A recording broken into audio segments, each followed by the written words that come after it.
प्रणाम आप सभी को। मेरा नाम रोशन है। दोस्तों, आज मैं आपके लिए लेकर आया हूँ मुंशी प्रेमचंद जी की लिखी एक बहुत ही लोकप्रिय कहानी, जिसका शीर्षक है अलग्योजा। अलग्योजा का अर्थ है संयुक्त परिवार का विभाजन अथवा बंटवारा। परिवार दो प्रकार के हो सकते हैं। पहला एकल परिवार यानी कि छोटा परिवार, दूसरा संयुक्त परिवार अर्थात कंबाइंड फैमिली। तब के समय के ग्रामीण परिवेश में संयुक्त परिवार को बचाए रखने की जद्दोजहद में एक और कहानी का नायक रघु है, तो दूसरी तरफ एकल परिवार की पक्षधर उसकी पत्नी मुलिया। तो आइए शुरू करते हैं प्रेमचंद जी की बेहतरीन कहानियों में से एक कहानी अलग्योजा का पाठ। भोला महतो ने पहली स्त्री के मर जाने के बाद दूसरी सगाई की तो उसके लड़के रघु के लिए बुरे दिन आ गए। रघु की उम्र उस समय केवल 10 वर्ष की थी। चैन से गांव में गुल्ली डंडा खेलता फिरता था। माँ के आते ही चक्की में जुतना पड़ा। पन्ना रूपवती स्त्री थी और रूप और गर्व में चोली दामन का नाता है। वह अपने हाथों से कोई काम न करती।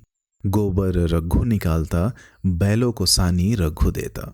रघु ही जूठे बर्तन मांजता। भोला की आंखें कुछ ऐसी फिरी कि उसे अब रघु में सब बुराइयां ही बुराइयां नजर आती। पन्ना की बातों को वह प्राचीन मर्यादानुसार आंखें बंद करके मान लेता था। रघु की शिकायतों की जरा परवाह न करता। नतीजा यह हुआ कि रघु ने शिकायत करना ही छोड़ दिया। किसके सामने रोए? बाप ही नहीं, सारा गांव उसका दुश्मन था। बड़ा जिद्दी लड़का है। पन्ना को तो कुछ समझता ही नहीं। बेचारी उसका दुलार करती है, खिलाती पिलाती है। यह उसी का फल है। दूसरी औरत होती तो निवाह न होता। वह तो कहो पन्ना इतनी सीधी सादी है कि निवाह हो जाता है। सबल की शिकायतें सब सुनते हैं, निर्बल की फरियाद कोई नहीं सुनता। रघु का हृदय माँ की ओर से दिन दिन फटता जाता था। यहाँ तक कि 8 साल गुजर गए और एक दिन भोला के नाम भी मृत्यु का संदेश आ पहुंचा। पन्ना के 4 बेटे थे, 3 बेटे और 1 बेटी।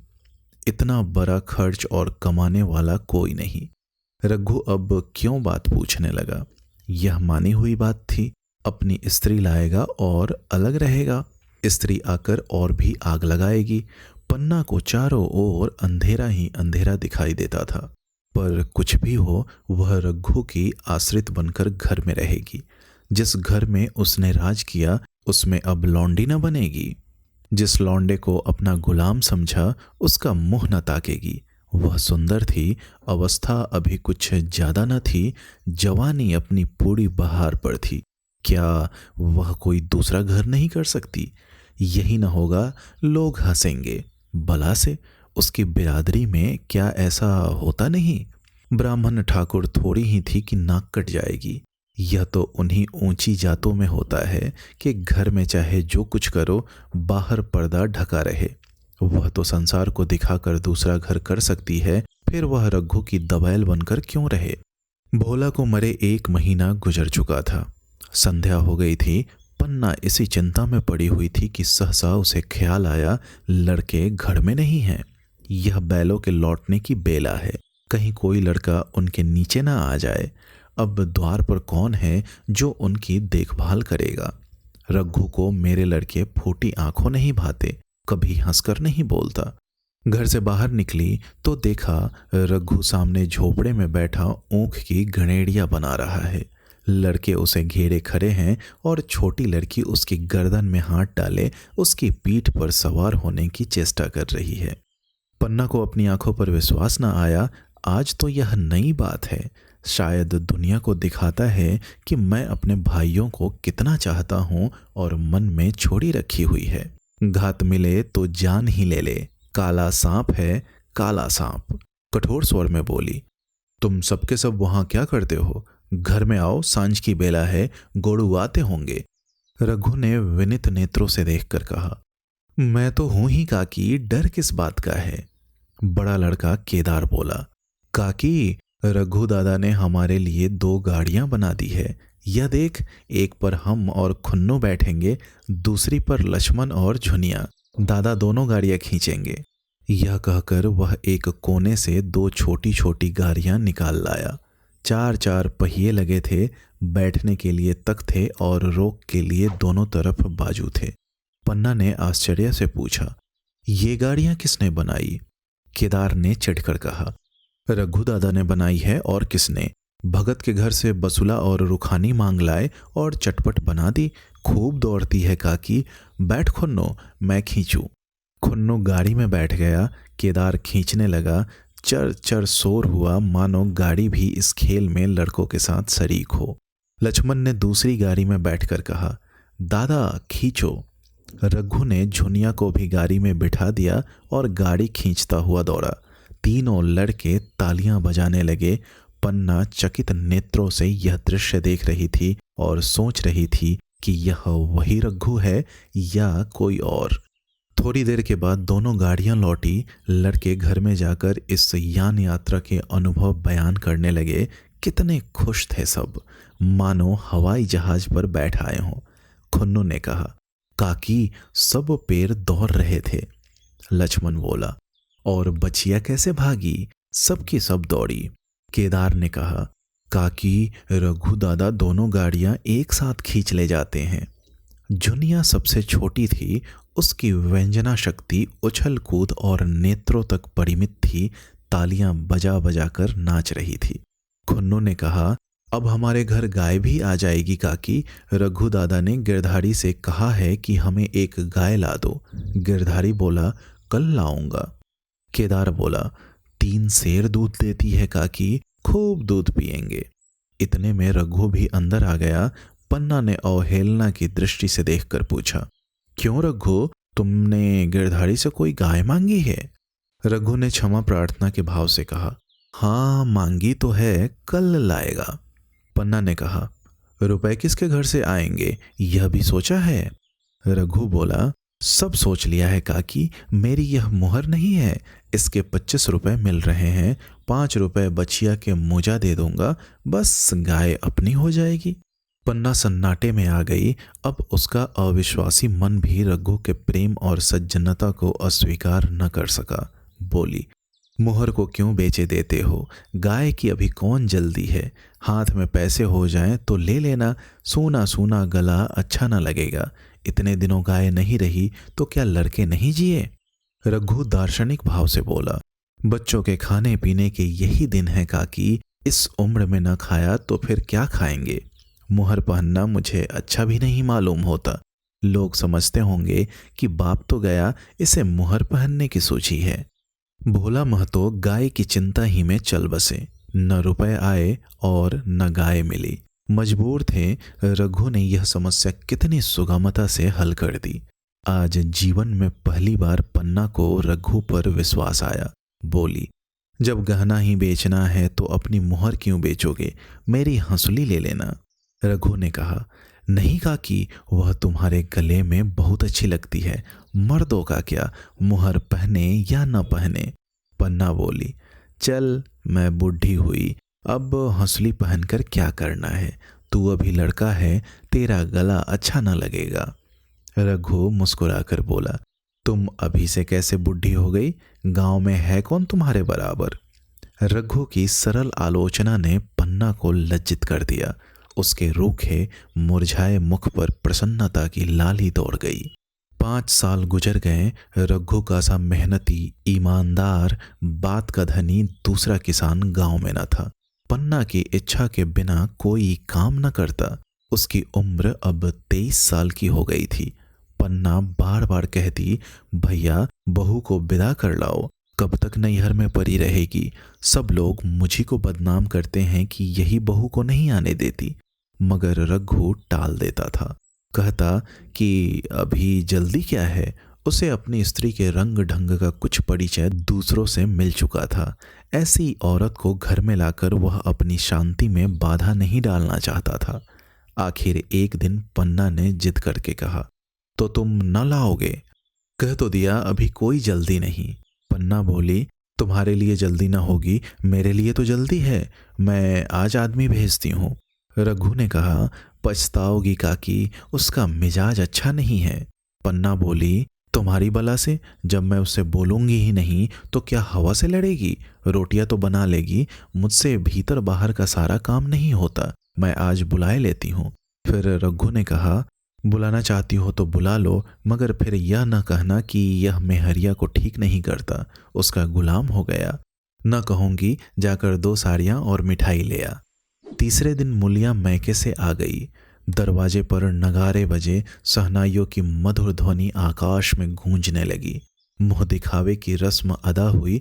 वह इस मरुभूमि में निर्मल जलधारा थी। गेहुआ रंग था, बड़ी बड़ी नोकीली पलकें, कपोलों पर हल्की सुर्खी, आंखों में प्रबल आकर्षण। रघु उसे देखते ही मंत्रमुग्ध हो गया। प्रातःकाल पानी का घड़ा लेकर चलती, तब उसका गेहुआ रंग प्रभात की सुनहरी किरणों से कुंदन हो जाता, मानो उषा अपनी सारी सुगंध, सारा विकास और उन्माद लिए मुस्कुराए चली आती हो। मुलिया मैके से ही जली भुनी आई थी। मेरा सौहर छाती फाड़ कर काम करे और पन्ना रानी बनी बैठी रहे, उसके लड़के रईस जादे बने घूमे। मुलिया से यह बर्दाश्त न होगा। वह किसी की गुलामी न करेगी। अपने लड़के तो अपने होते ही नहीं, भाई किसके होते हैं? जब तक पर नहीं निकलते हैं, रघु को घेरे हुए हैं। ज्यों ही जरा सयाने हुए, पर झाड़ कर निकल जाएंगे, बात भी न पूछेंगे। एक दिन उसने रघु से कहा, तुम्हें इस तरह गुलामी करनी है तो करो, मुझसे न होगी। रघु बोला, तो फिर क्या करूं, तू ही बता। लड़के तो अभी घर का काम करने लायक भी नहीं है। मुलिया बोली, लड़के रावत के हैं, कुछ तुम्हारे नहीं हैं। यही पन्ना है जो तुम्हें दाने दाने को तरसाती थी। सब सुन चुकी हूं। मैं लौंडी बनकर न रहूंगी। रुपए पैसे का मुझे हिसाब नहीं मिलता। न जाने तुम क्या लाते हो और वह क्या करती है। तुम समझते हो रुपए घर ही में तो हैं, मगर देख लेना तुम्हें जो एक फूटी कौड़ी भी मिले। रघु बोला, रुपए पैसे तेरे हाथ में देने लगूं तो दुनिया क्या कहेगी, यह तो सोच। मुलिया बोली, दुनिया जो चाहे कहे, दुनिया के हाथों बिकी नहीं हूं। देख लेना, भांड लिप कर हाथ काला ही रहेगा। फिर तुम अपने भाइयों के लिए मरो, मैं क्यों मरूं? रघु ने कुछ जवाब न दिया। उसे जिस बात का भय था वह इतनी जल्द सिर आ पड़ी। अब अगर उसने बहुत तत्थो थंभो किया तो साल 6 महीने और काम चलेगा। बस आगे यह डोंगा चलता नजर नहीं आता। बकरे की माँ कब तक खैर मनाएगी। एक दिन पन्ना ने महुए का सुखावन डाला। बरसात शुरू हो गई थी। बखार में अनाज गीला हो रहा था। मुलिया से बोली, बहू जरा देखती रहना, मैं तालाब से नहा आऊं। मुलिया ने लापरवाही से कहा, मुझे नींद आ रही है, तुम बैठकर देखो। एक दिन न नहाओगी तो क्या होगा। पन्ना ने साड़ी उतार कर रख दी, नहाने न गई। मुलिया का वार खाली गया। कई दिन के बाद एक शाम को पन्ना धान रोप कर लौटी। अंधेरा हो गया था। दिन भर की भूखी थी। आशा थी बहू ने रोटी बना रखी होगी, मगर देखा तो यहाँ चूल्हा ठंडा पड़ा हुआ था और बच्चे मारे भूख के तड़प रहे थे। पन्ना ने आहिस्ता से पूछा, आज अभी चूल्हा नहीं जला? केदार ने कहा, आज दोपहर को भी चूल्हा नहीं जला काकी, भाभी ने कुछ बनाया ही नहीं। पन्ना बोली, तो तुम लोगों ने खाया क्या? केदार बोला, कुछ नहीं, रात की रोटियां थी, खुन्नू और लक्ष्मण ने खाई, मैंने सत्तू खा लिया। पन्ना बोली, और बहू? केदार बोला, वह परी सो रही है, कुछ नहीं खाया। पन्ना ने उसी वक्त चूल्हा जलाया और खाना बनाने बैठ गई। आटा गूंथती थी और रोती थी। क्या नसीब है, दिन भर खेत में जली, घर आई तो चूल्हे के सामने जलना पड़ा। केदार का 14वां साल था। भाभी के रंग ढंग देखकर सारी स्थिति समझ रहा था। बोला, काकी भाभी अब तुम्हारे साथ रहना नहीं चाहती? पन्ना ने चौंक कर पूछा, क्या कुछ कहती थी? केदार बोला, कहती कुछ नहीं थी, मगर है उसके मन में यही बात। फिर तुम क्यों नहीं उसे छोड़ देती? जैसे चाहे रहे, हमारा भी भगवान है। पन्ना ने दांतों से जीभ दबाकर कहा, चुप, मेरे सामने ऐसी बात भूलकर भी न कहना। रघु तुम्हारा भाई नहीं, तुम्हारा बाप है। मुलिया से कभी बोलोगे तो समझ लेना जहर खा लूंगी। दशहरे का त्योहार आया। इस गांव से कोस भर एक पुड़वे में मेला लगता था। गांव के सब लोग मेला देखने चले। पन्ना भी लड़कों के साथ चलने को तैयार हुई, मगर पैसे कहाँ से आए? कुंजी तो मुलिया के पास थी। रघु ने आकर मुलिया से कहा, लड़के मेले जा रहे हैं, सबों को 2-2 पैसे दे दो। मुलिया ने त्योड़ियां चढ़ाकर कहा, पैसे घर में नहीं हैं। रघु बोला, अभी तो तिलहन बिका था, क्या इतनी जल्दी रुपए उठ गए? मुलिया बोली, हाँ उठ गए। रघु बोला, कहाँ उठ गए, जरा सुनो, आज त्योहार के दिन लड़के मेले देखने न जाएंगे? मुलिया बोली, अपनी काकी से कहो पैसे निकाले, गार कर क्या करेगी? खूंटी पर कुंजी लटक रही थी। रघु ने कुंजी उतारी और चाहा कि संदूक खोले कि मुलिया ने उसका हाथ पकड़ लिया और बोली, कुंजी मुझे दे दो, नहीं तो ठीक न होगा। खाने पहनने को भी चाहिए, कागज किताब को भी चाहिए, उस पर मेला देखने को भी चाहिए। हमारी कमाई इसलिए नहीं है कि दूसरे खाएं और मूछों पर ताव दे। पन्ना ने रघु से कहा, भैया पैसे क्या होंगे, लड़के मेला देखने न जाएंगे? रघु ने झिड़क कर कहा, मेला देखने क्यों न जाएंगे, सारा गांव जा रहा है, हमारे ही लड़के न जाएंगे? यह कहकर रघु ने अपना हाथ छुड़ा लिया और पैसे निकालकर लड़कों को दे दिए। मगर कुंजी जब मुलिया को देने लगा तब उसने उसे आंगन में फेंक दिया और मुंह लपेटकर लेट गई। लड़के मेला देखने न गए। इसके बाद 2 दिन और गुजर गए। मुलिया ने कुछ नहीं खाया और पन्ना भी भूखी रही। रघु कभी इसे मनाता कभी उसे, पर न यह उठती न वह। आखिर रघु ने हैरान होकर मुलिया से पूछा, कुछ मुंह से तो कह, चाहती क्या है? मुलिया ने धरती को संबोधित करके कहा, मैं कुछ नहीं चाहती, मुझे मेरे घर पहुंचा दो। रघु बोला, अच्छा उठ, बना खा, पहुंचा दूंगा। मुलिया ने रघु की ओर आंखें उठाई। रघु उसकी सूरत देखकर डर गया। वह माधुर्य, वह मोहकता, वह लावण्य गायब हो गया था। दांत निकल आए थे, आंखें फट गई थी और नथुने फरक रहे थे। अंगारे की सी लाल आंखों से देखकर बोली, अच्छा तो काकी ने यह सलाह दी है, यह मंत्र पढ़ाया है, तो यहाँ ऐसी कच्ची नहीं हूं मैं, तुम दोनों की छाती पर मूंग दलूंगी, हो किस फेर में? रघु बोला, अच्छा तो मूंग ही दल लेना, कुछ खा पी लेगी तभी तो मूंग दल सकेगी। मुलिया बोली, अब तो तभी मुंह में पानी डालूंगी जब घर अलग हो जाएगा, बहुत झेल चुकी, अब नहीं झेला जाता। रघु सन्नाटे में आ गया। एक दिन तक उसके मुंह से आवाज ही न निकली। अलग होने की उसने स्वप्न में भी कल्पना न की थी। उसने गांव में 2-4 परिवारों को अलग होते देखा था। वह खूब जानता था, रोटी के साथ लोगों के हृदय भी अलग हो जाते हैं, अपने हमेशा के लिए गैर हो जाते हैं, फिर उनमें वही नाता रह जाता है जो गांव के आदमियों में। रघु ने मन में ठान लिया था कि इस विपत्ति को घर में न आने दूंगा, मगर होनहार के सामने उसकी एक न चली। आह, मेरे मुंह में कालिख लगेगी, दुनिया यही कहेगी कि बाप के मर जाने पर 10 साल भी एक में निबाह न हो सका। फिर किससे अलग हो जाऊं? जिनको गोद में खिलाया, जिनको बच्चों की तरह पाला, जिनके लिए तरह तरह के कष्ट झेले, उन्हीं से अलग हो जाऊं? अपने प्यारों को घर से निकाल बाहर करूं? उसका गला फंस गया। कांपते हुए स्वर में बोला, तू क्या चाहती है कि मैं अपने भाइयों से अलग हो जाऊं? भला सोच तो, कहीं मुंह दिखाने लायक रहूंगा? मुलिया बोली, तो मेरा इन लोगों के साथ निबाह न होगा। रघु बोला, तो तू अलग हो जा, मुझे अपने साथ क्यों घसीटती है? मुलिया बोली, तो मुझे क्या, तुम्हारे घर में मिठाई मिलती है, मेरे लिए क्या संसार में जगह नहीं है? रघु ने कहा, तेरी जैसी मर्जी, जहां चाहे रह, मैं अपने घर वालों से अलग नहीं हो सकता। जिस दिन इस घर में 2 चूल्हे जलेंगे, उस दिन मेरे कलेजे के 2 टुकड़े हो जाएंगे। मैं यह चोट नहीं सह सकता। तुझे जो तकलीफ हो वह मैं दूर कर सकता हूँ। माल असबाब की मालकिन तू ही है, अनाज पानी तेरे ही हाथ है, अब रह क्या गया है? अगर कुछ काम धाम करना नहीं चाहती मत कर। भगवान ने मुझे समाई दी होती तो मैं तुझे तिनका तक उठाने न देता। तेरे यह सुकुमार हाथ पांव मेहनत मजदूरी करने के लिए बनाए ही नहीं गए हैं, मगर क्या करूं, अपना कुछ बस ही नहीं है। फिर भी तेरा जी कोई काम करने को न चाहे मत कर, मगर मुझसे अलग होने को न कह, तेरे पैरों पड़ता हूं। मुलिया ने सिर से अंचल खिसकाया और जरा समीप आकर बोली, मैं काम करने से नहीं डरती, न बैठे बैठे खाना चाहती हूँ, मगर मुझे किसी की धौंस नहीं सही जाती।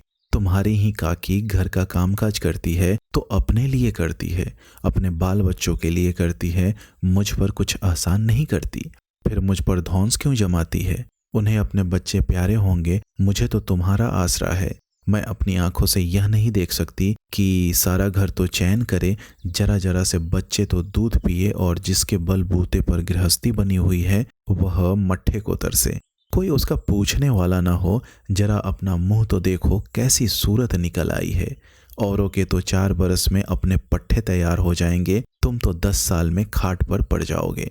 बैठ जाओ, खड़े क्यों हो? क्या मारकर भागोगे? मैं तुम्हें जबरदस्ती न बांध लूंगी, यह मालकिन का हुक्म नहीं है। सच कहूं, तुम बड़े कटकलेजी हो। मैं जानती तो ऐसे निर्मोहिए से पाला पड़ेगा तो इस घर में भूल से न आती। आती भी तो मन न लगाती, मगर अब तो मन तुमसे लग गया।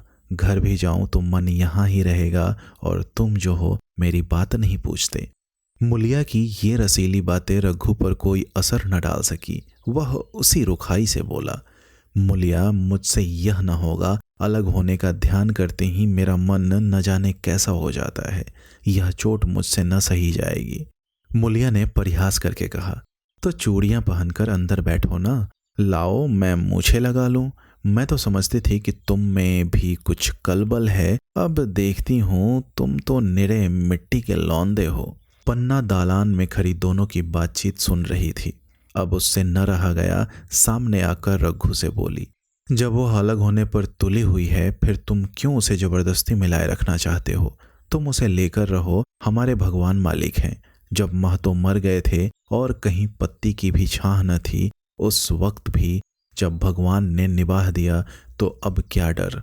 अब तो भगवान की दया से तीनों लड़के सयाने हो गए हैं, अब कोई चिंता नहीं। रघु ने आंसू भरी आंखों से पन्ना को देखकर कहा, काकी, तू भी पागल हो गई है क्या? जानती नहीं, 2 रोटियां होते ही 2 मन हो जाते हैं। पन्ना बोली, जब वह मानती ही नहीं तब तुम क्या करोगे? भगवान की मर्जी होगी तो कोई क्या करेगा। परालब्ध में जितने दिन एक साथ रहना लिखा था उतने दिन रहे। अब उसकी यही मर्जी है तो यही सही। तुमने मेरे बाल बच्चों के लिए जो कुछ किया वह भूल नहीं सकती। तुमने इनके सिर हाथ न रखा होता तो आज इनकी न जाने क्या गति होती। न जाने किसके द्वार पर ठोकरे खाते होते, न जाने कहाँ कहाँ भीख मांगते फिरते। तुम्हारा जस मरते दम तक गाऊंगी। अगर मेरी खाल तुम्हारे जूते बनाने के काम आते तो खुशी से दे दूं। चाहे तुमसे अलग हो जाऊं, पर जिस घड़ी पुकारोगे कुत्ते की तरह दौड़ी आऊंगी। यह भूल कर भी न सोचना कि तुमसे अलग होकर मैं तुम्हारा बुरा चेतूंगी। जिस दिन तुम्हारा अनभल मेरे मन में आएगा, उसी दिन विष खाकर मर जाऊंगी। भगवान करे तुम दूधो नहाओ, पूतो फलो। मरते दम तक यही असीस मेरे रोए रोए से निकलती रहेगी, और अगर लड़के भी अपने बाप के हैं तो मरते दम तक तुम्हारा पोस मानेंगे। यह कहकर पन्ना रोती हुई वहां से चली गई। रघु वहीं मूर्ति की तरह बैठा रहा। आसमान की ओर टकटकी लगी थी और आंखों से आंसू बह रहे थे। पन्ना की बातें सुनकर मुलिया समझ गई कि अपने पौ 12 हैं। चटपट उठी, घर में झाड़ू लगाई, चूल्हा जलाया और कुएं से पानी लाने चली। उसकी टेक पूरी हो गई थी। गांव में स्त्रियों के 2 दल होते हैं, एक बहुओं का, दूसरा सासों का। बहुएं सलाह और सहानुभूति के लिए अपने दल में जाती हैं, सासें अपने में। दोनों की पंचायतें अलग होती हैं। मुलिया को कुएं पर 2-3 बहुएं मिल गई। एक से पूछा, आज तो तुम्हारी बुढ़िया बहुत रोध हो रही थी। मुलिया ने विजय गर्व से कहा, इतने दिनों से घर की मालकिन बनी हुई है, राजपाट छोड़ते किसे अच्छा लगता है। बहन, मैं उनका बुरा नहीं चाहती, लेकिन एक आदमी की कमाई में कहाँ तक बरकत होती। मेरे भी तो यही खाने पीने पहनने ओढ़ने के दिन हैं। अभी उनके पीछे मरो, फिर बाल बच्चे हो जाएं, उनके पीछे मरो, सारी जिंदगी रोते ही कट जाएगी। एक बहू बोली, बुढ़िया यही चाहती है कि यह सब जन्म भर लौंडी बनी रहे, मोटा झोंटा खाए और परी रहे। दूसरी बहू बोली, किस भरोसे पर कोई मरे, अपने लड़के तो बात नहीं पूछे, पढ़ाए लड़कों का क्या भरोसा। कल इनके हाथ पैर हो जाएंगे, फिर कौन पूछता है। अपनी अपनी मेहरियों का मुंह देखेंगे। पहले ही से फटकार देना अच्छा है, फिर तो कोई कलक न होगा। मुलिया पानी लेकर गई, खाना बनाया और रघु से बोली, जाओ नहा आओ, रोटी तैयार है। रघु ने मानो सुना ही नहीं, सिर पर हाथ रखकर द्वार की तरफ ताकता रहा। मुलिया बोली, क्या कहती हूँ, कुछ सुनाई देता है? रोटी तैयार है, जाओ नहा आओ। रघु बोला, सुन तो रहा हूँ, क्या बहरा हूँ? रोटी तैयार है तो जाकर खा ले, मुझे भूख नहीं है। मुलिया ने फिर नहीं कहा, जाकर चूल्हा बुझा दिया, रोटियां उठाकर झींके पर रख दी और मुंह ढांक कर पर रही। जरा देर में पन्ना आकर बोली, खाना तैयार है, नहा धोकर खा लो, बहू भी भूखी होगी। रघु ने झुंझला कर कहा, काकी तू घर में रहने देगी कि मुंह में कालिख लगाकर कहीं निकल जाऊं? खाना तो खाना ही है, आज न खाऊंगा कल खाऊंगा, लेकिन अभी मुझसे न खाया जाएगा। केदार क्या अभी मदरसे से नहीं आया? पन्ना बोली, अभी तो नहीं आया, आता ही होगा। पन्ना समझ गई कि जब तक वह खाना बनाकर लड़कों को न खिलाएगी और खुद न खाएगी, रघु न खाएगा। इतना ही नहीं, उसे रघु से लड़ाई करनी पड़ेगी, उसे जली कटी सुनानी पड़ेगी। उसे यह दिखाना पड़ेगा कि मैं ही उससे अलग होना चाहती हूँ, नहीं तो वह इसी चिंता में घुल घुल कर प्राण दे देगा। यह सोचकर उसने अलग चूल्हा जलाया और खाना बनाने लगी। इतने में केदार और मुन्नू मदरसे से आ गए। पन्ना ने कहा, आओ बेटा खा लो, रोटी तैयार है। केदार ने पूछा, भैया को भी बुला लो ना। पन्ना बोली, तुम आकर खा लो, उसकी रोटी बहू ने अलग बनाई है। खुन्नू बोला, जाकर भैया से पूछना आओ। पन्ना बोली, जब उनका जी चाहेगा खाएंगे, तू बैठकर खा, तुझे इन बातों से क्या मतलब? जिसका जी चाहेगा खाएगा, जिसका जी ना चाहेगा ना खाएगा। जब वह और उसकी बीवी अलग रहने पर तुले हैं तो कौन मनाए? केदार बोला, तो क्यों अम्मा जी, क्या हम अलग घर में रहेंगे? पन्ना बोली, उनका जी चाहे एक घर में रहे, जी चाहे आंगन में दीवार डाल दें। खुन्नू ने दरवाजे पर आकर झांका, सामने फूस की झोपड़ी थी। वही खाट पर परा रघु नारियल पी रहा था। खुन्नू बोला, भैया तो अभी नारियल लिए बैठे हैं। पन्ना बोली, जब जी चाहेगा खाएंगे।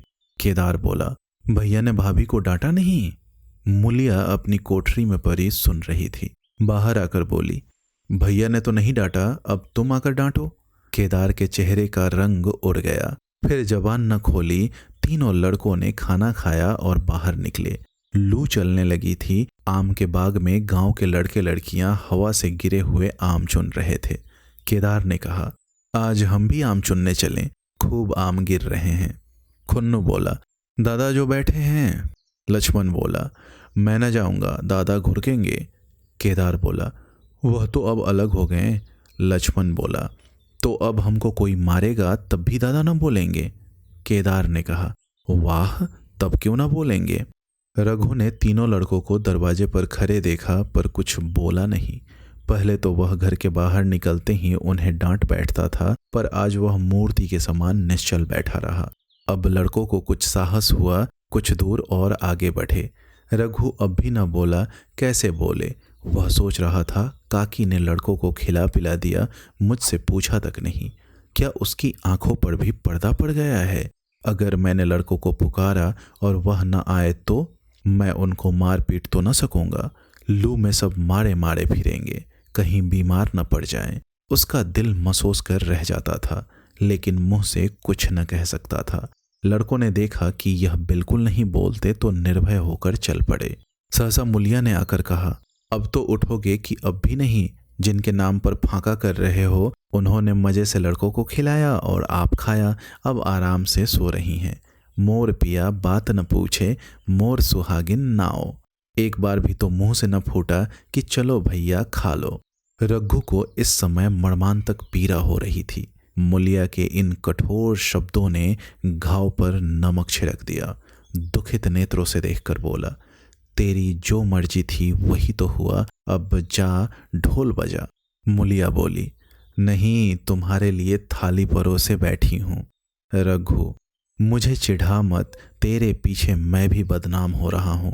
जब तू किसी की होकर नहीं रहना चाहती तो दूसरे को क्या गरज है जो मेरी खुशामद करे। जाकर काकी से पूछ, लड़के आम चुनने गए हैं, उन्हें पकड़ लाऊं।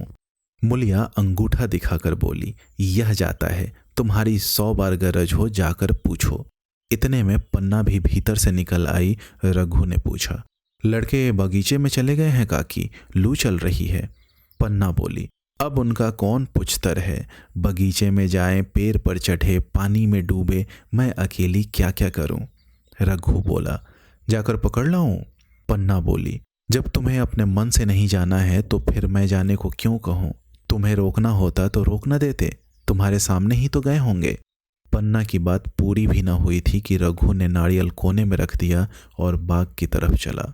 रघु लड़कों को लेकर बाग से लौटा तो देखा मुलिया अभी तक झोपड़े में खड़ी है। बोला, तू जाकर खा क्यों नहीं लेती, मुझे तो इस बेला भूख नहीं है। मुलिया ऐंठ कर बोली, हाँ भूख क्यों लगेगी, भाइयों ने खाया, वह तुम्हारे पेट में पहुंच ही गया होगा। रघु ने दांत पीस कर कहा, मुझे जला मत मुलिया, नहीं अच्छा न होगा, खाना कहीं भागा नहीं जाता, एक बेला न खाऊंगा तो मर न जाऊंगा। क्या तू समझती है घर में आज कोई बात हो गई है, तूने घर में चूल्हा नहीं जलाया, मेरे कलेजे में आग लगाई है। मुझे घमंड था कि चाहे कुछ हो जाए पर मेरे घर में फूट का रोग न आने पाएगा, पर तूने घमंड चूर कर दिया, परालब्ध की बात है। मुलिया तिनक कर बोली, सारा मोह छोह तुम ही को है और किसी को नहीं है, मैं तो किसी को तुम्हारी तरह बिसुरते नहीं देखती। रघु ने ठंडी सांस खींचकर कहा, मुलिया घाव पर नोन न छिड़क, तेरे ही कारण मेरी पीठ में धूल लग रही है। मुझे इस गृहस्थी का मोह न होगा तो किसे होगा, मैंने ही तो इसे मर मर कर जोड़ा है। जिनको गोद में खिलाया वही अब मेरे पट्टीदार होंगे। जिन बच्चों को मैं डांटता था उन्हें आज कड़ी आंखों से भी नहीं देख सकता। मैं उनके भले के लिए कोई भी बात करूं तो दुनिया यही कहेगी कि यह अपने भाइयों को लूटे लेता है। जा मुझे छोड़ दे, अभी मुझसे कुछ न खाया जाएगा। मुलिया बोली, मैं कसम रखा दूंगी, नहीं चुपके से चले चलो। रघु बोला, देख अब भी कुछ नहीं बिगड़ा है, अपना हठ छोड़ दे। मुलिया बोली, हमारा ही लहू पिए जो खाने न उठे। रघु ने कानों पर हाथ रखकर कहा, यह तूने क्या किया मुलिया, मैं तो उठ ही रहा था, चल खा लूं। नहाने धोने कौन जाए, लेकिन इतनी कह देता हूं कि चाहे 4 की जगह 6 रोटियां खा जाऊं, चाहे तू मुझे घी के मटके में ही डुबो दे, पर यह दाग मेरे दिल से न मिटेगा। मुलिया, दाग साग सब मिट जाएगा, पहले सबको ऐसा ही लगता है। देखते नहीं हो उधर कैसी चैन की वंशी बज रही है, वह तो मना ही रही थी कि किसी तरह यह सब अलग हो जाएं। अब वह पहले किसी तो चांदी है नहीं, जो कुछ घर में आवे सब गायब, अब क्यों हमारे साथ रहने लगी। रघु ने आहत स्वर में कहा, इसी बात का तो मुझे गम है, काकी से मुझे ऐसी आशा न थी। रघु खाने बैठा तो कौ और विष के घूंट सा लगता था, जान पड़ता था रोटियां भूसे की है, दाल पानी सी लगती, पानी कंठ के नीचे न उतरता था, दूध की तरफ देखा तक नहीं। 2-4 ग्रास खाकर उठ आया जैसे किसी प्रियजन के श्राद्ध का भोजन हो। रात का भोजन भी उसने इसी तरह किया। भोजन क्या किया, कसम पूरी की। रात भर उसका चित्त उद्विग्न रहा, एक अज्ञात शंका उसके मन पर छाई हुई थी, जैसे भोला महतो द्वार पर बैठा रो रहा हो। वह कई बार चौंक कर उठा, ऐसा जान पड़ा भोला उसकी ओर तिरस्कार की आंखों से देख रहा है। वह दोनों जून भोजन करता था, पर जैसे शत्रु के घर। भोला की शोकमग्न मूर्ति आंखों से न उतरती थी। रात को उसे नींद न आती। वह गांव में निकलता तो इस तरह मुंह चुड़ाए, सिर झुकाए, मानो गौ हत्या की हो। 5 साल गुजर गए। रघु अब 2 लड़कों का बाप था। आंगन में दीवार खिंच गई थी, खेतों में मेड़े डाल दी गई थी और बैल बछिए बांट लिए गए थे। केदार की उम्र अब 19 की हो गई थी। उसने पढ़ना छोड़ दिया था और खेती का काम करता था। खुन्नू गाय चराता था। केवल लक्ष्मण अब तक मदरसे जाता था। पन्ना और मुलिया दोनों एक दूसरे की सूरत से जलती थी। मुलिया के दोनों लड़के बहुधा पन्ना ही के पास रहते। वही उन्हें उपटन मलती, वही काजल लगाती, वही गोद में लिए फिरती, मगर मुलिया के मुंह से अनुग्रह का एक शब्द भी न निकलता। न पन्ना ही इसकी इच्छुक थी। वह जो कुछ करती निर्व्याज भाव से करती। उसके 2-2 लड़के अब कमाऊ हो गए थे। लड़की खाना पका लेती थी, वह खुद ऊपर का काम काज कर लेती, इसके विरुद्ध रघु अपने घर पर अकेला था। वह भी दुर्बल, अशक्त और जवानी में बूढ़ा। अभी आयु 30 वर्ष से अधिक न थी, लेकिन बाल खिचड़ी हो गए थे, कमर भी झुक चली थी, खांसी ने जीर्ण कर रखा था। देखकर दया आती थी। और खेती पसीने की वस्तु है, खेती की जैसी सेवा होनी चाहिए वह उससे न हो पाती। फिर अच्छी फसल कहाँ से आती? कुछ ऋण हो गया था, वह चिंता और भी मारे डालती थी। चाहिए तो यह था कि अब उसे कुछ आराम मिलता। इतने दिनों के निरंतर परिश्रम के बाद सिर का बोझ कुछ हल्का होता, लेकिन मूलिया की स्वार्थ पड़ता और अदूरदर्शिता ने लहराती हुई खेत उजाड़ दी। अगर सब एक साथ रहते तो वह अब तक पेंशन पा जाता। मजे से द्वार पर बैठा हुआ नारियल पीता। भाई काम करते, वह सलाह देता। महतो बना फिरता, कहीं किसी के झगड़े चुकाता, कहीं साधु संतों की सेवा करता। वह अवसर हाथ से निकल गया। अब तो चिंता भार दिन दिन बढ़ता जाता था। आखिर उसे धीमा धीमा ज्वर रहने लगा। हृदय शूल चिंता, कर परिश्रम और अभाव का यही पुरस्कार है। पहले कुछ परवाह न की, समझा आप ही आप अच्छा हो जाएगा। मगर कमजोरी बढ़ने लगी तो दवा की फिक्र हुई। जिसने जो बता दिया खा लिया। डॉक्टरों और वैद्यों के पास जाने की सामर्थ्य कहाँ? और सामर्थ्य भी होती तो रुपए खर्च कर देने के सिवा और नतीजा ही क्या था? जीर्ण ज्वर की औषधि आराम और पुष्टिकारक भोजन है। न वह बसंत मालती का सेवन कर सकता था और न आराम से बैठकर बलवर्धक भोजन कर सकता था। कमजोरी बढ़ती ही गई। पन्ना को अवसर मिलता तो वह आकर उसे तसल्ली देती, लेकिन उसके लड़के अब रघु से बात भी न करते थे। दवा दारू तो क्या करते, उसका और मजाक उड़ाते। भैया समझते थे कि हम लोगों से अलग होकर सोने और ईंट रख लेंगे। भाभी भी समझती थी सोने से लद जाऊंगी। अब देखें कौन पूछता है। सिसक सिसक कर न मरे तो कह देना। बहुत हाय हाय भी अच्छी नहीं होती। आदमी उतना काम करे जितना हो सके, यह नहीं कि रुपए के लिए जान दे दे। पन्ना कहती, रघु बेचारे का कौन दोष है। केदार कहता, चल मैं खूब समझता हूँ। भैया की जगह मैं होता तो डंडे से बात करता। मजाल थी कि औरत यूं जिद करती। यह सब भैया की चाल थी, सब सधी बधी बात थी। आखिर एक दिन रघु का टिमटिमाता हुआ जीवन दीपक बुझ गया। मौत ने सारी चिंताओं का अंत कर दिया। अंत समय उसने केदार को बुलाया था, पर केदार को ऊँख में पानी देना था। डरा कहीं दवा के लिए न भेज दे, बहाना बना दिया। मूलिया का जीवन अंधकारमय हो गया। जिस भूमि पर उसने मंसूबों की दीवार खड़ी की थी, वह नीचे से खिसक गई थी। जिस खूंटे के बल पर वह उछल रही थी, वह उखड़ गया था। गांव वालों ने कहना शुरू किया, ईश्वर ने कैसा तत्काल दंड दिया। बेचारी मारे लाज के अपने दोनों बच्चों को लिए रोया करती। गांव में किसी को मुंह दिखाने का साहस न होता। प्रत्येक प्राणी उससे यह कहता हुआ मालूम होता था। मारे घमंड के धरती पर पांव न रखती थी। आखिर सजा मिल ही गई कि नहीं? अब इस घर में कैसे निर्वाह होगा? वह किसके सहारे रहेगी? किसके बल पर खेती होगी? बेचारा रघु बीमार था, दुर्बल था, पर जब तक जीता रहा अपना काम करता रहा। मारे कमजोरी के कभी कभी सिर पकड़कर बैठ जाता और जरा दम लेकर फिर हाथ चलाने लगता था। सारी खेती तहस नहस हो रही थी, उसे कौन संभालेगा? अनाज की डांठें खलिहान में पड़ी थी, ऊँख अलग सूख रही थी। वह अकेली क्या क्या करेगी? फिर सिंचाई अकेले आदमी का तो काम नहीं, 3-3 मजदूरों को कहाँ से लाए? गांव में मजदूर थे ही कितने। आदमियों के लिए खींचातानी हो रही थी, क्या करे क्या न करे। इस तरह 13 दिन बीत गए। क्रियाकर्म से छुट्टी मिली। दूसरे ही दिन सवेरे मूलिया ने दोनों बालकों को गोद में उठाया और अनाज मारने चली। खलिहान में पहुंचकर उसने एक को तो पेड़ के नीचे घास के नर्म बिस्तर पर सुला दिया और दूसरे को वहीं बैठाकर अनाज मारने लगी। बैलों को हाँकती थी और रोती थी। क्या इसीलिए भगवान ने उसको जन्म दिया था? देखते देखते क्या से क्या हो गया। इन्हीं दिनों पिछले साल भी अनाज मारा गया था। वह रघु के लिए लोटे में शरबत और मटर की घुंघी लेकर आई थी। आज कोई उसके आगे है न पीछे। लेकिन किसी की लौंडी तो हूँ नहीं, उसे अलग होने का अब भी पछतावा न था। एकाएक छोटे बच्चे का रोना सुनकर उसने उधर ताका तो बड़ा लड़का उसे चुमकार कर कह रहा था, भैया चुप रहो, चुप रहो। धीरे धीरे उसके मुंह पर हाथ फेरता था और चुप कराने के लिए विकल था। जब बच्चा किसी तरह न चुप हुआ तो वह खुद उसके पास लेट गया और उसे छाती से लगाकर प्यार करने लगा। मगर जब यह प्रयत्न भी सफल न हुआ तो वह रोने लगा।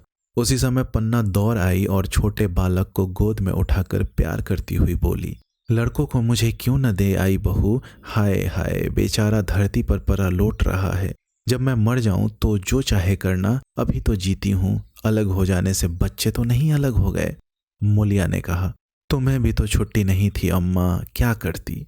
पन्ना बोली, तो तुझे यहाँ आने की ऐसी क्या जल्दी थी, डांट मार न जाती, 3-3 लड़के तो हैं और किसी दिन काम आएंगे। केदार तो कल ही मारने को कह रहा था, पर मैंने कहा पहले ऊँख में पानी दे दे, फिर आज मारना, मड़ाई तो 10 दिन बाद भी हो सकती है।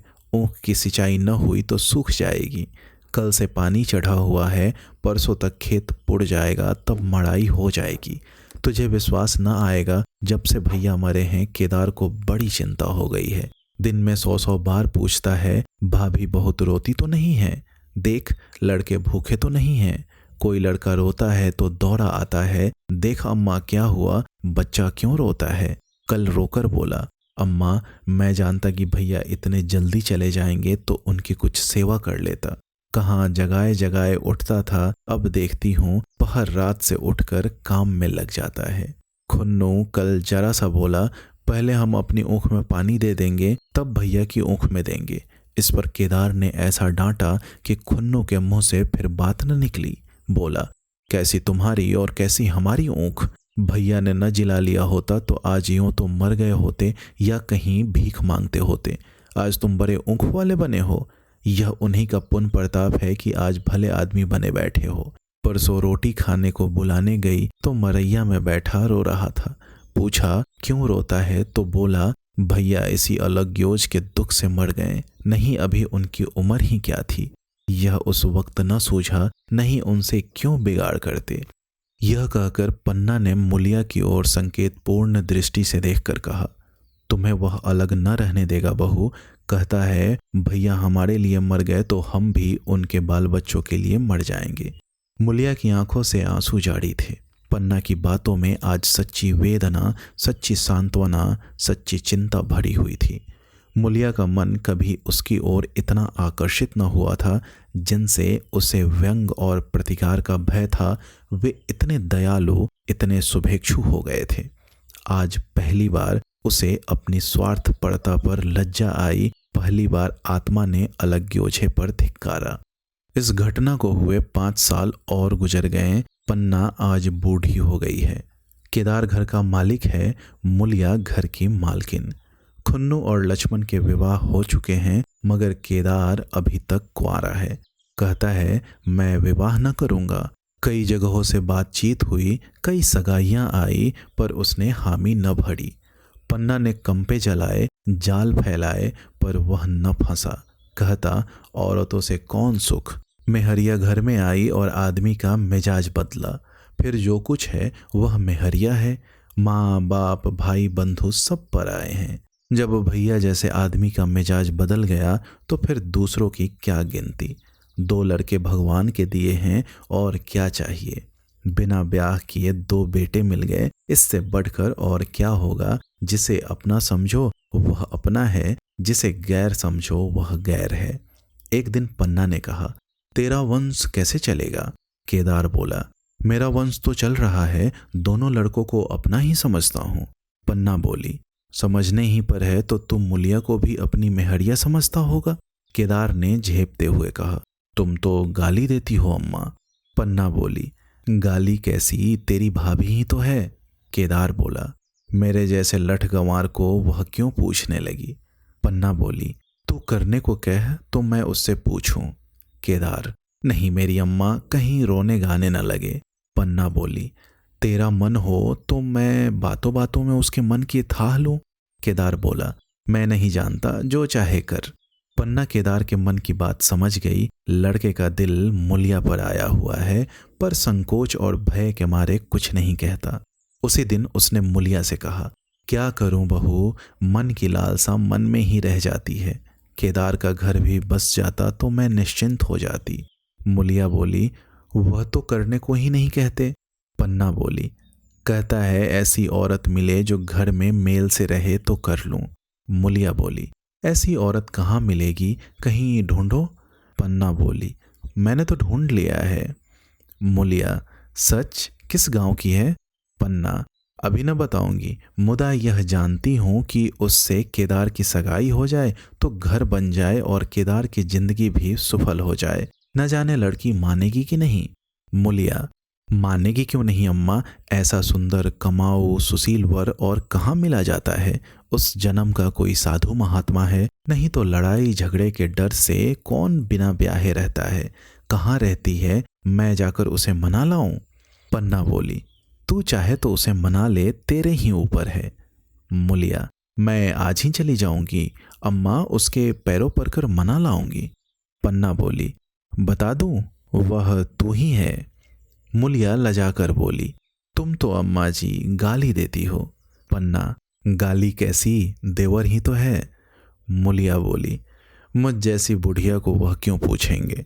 पन्ना, वह तुझी पर दांत लगाए बैठा है, तेरे सिवा कोई और उसे भाती ही नहीं।